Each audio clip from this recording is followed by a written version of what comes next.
আসসালামু আলাইকুম। আমি আছি এক নদীর মাঝখানে। একটা ঝুলন্ত সেতু আছে, সেই সেতুটা হইতেছে আমাদের বাঁশের সেতু। এই যে আপনারা দেখেন, আমি আপনাদেরকে দেখাচ্ছি। দেখেন এই যে সেতুরা, এই বংশাই নদীর মাঝখানে এমন একটি সেতু তৈরি করা হয়েছে, এটা সাঁকু বলে। এই সাঁকুটারে, সেই সাঁকুটা এমনই একটি সাঁকু, যে সাঁকুটা আপনাদের বাঁশ দিয়ে তৈরি করা হয়েছে। এই সাঁকুটা আপনাদের দেখাচ্ছি, আপনারা দেখেন। এই যে এটাই সেই সাঁকু। কোথায় রাঙামাটি, কোথায় খাগড়াছড়ি।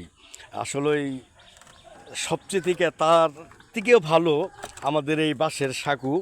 আপনারা দেখেন এই যে ছোটো ছোটো পোলাপান এই সাঁকুতে হাঁটতেছে, যাচ্ছে। আপনারা দেখতে পাচ্ছেন এই যে আমি এখন আছি নদীর মাঝখানে।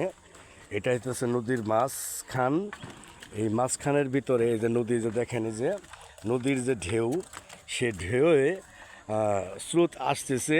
স্রোত আসে এদিক থেকে যে এদিক দিকে দিকেছে যাচ্ছে। আপনারা দেখতে পাচ্ছেন এই যে দেখেন, প্রিয় ভাইয়েরা, প্রিয় বন্ধুরা, এ দেখেন এই যে ছোটো ছোটো বাচ্চারা এই যে সাঁকু দিয়ে হাঁটতেছে।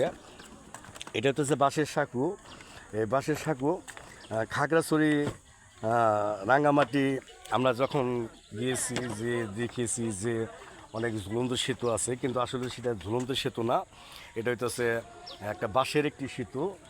এই সেতু ওই যে নদীর মাঝখানে এই সেতুটা দেখেন। এই যে এই সাইডটা নদী, বাসা বাড়ি আছে এখানে। এই যে নদীর ঢেউ কেমন করে যাচ্ছে, এই যে আপনার সাঁকুটা আপনারা দেখলেন।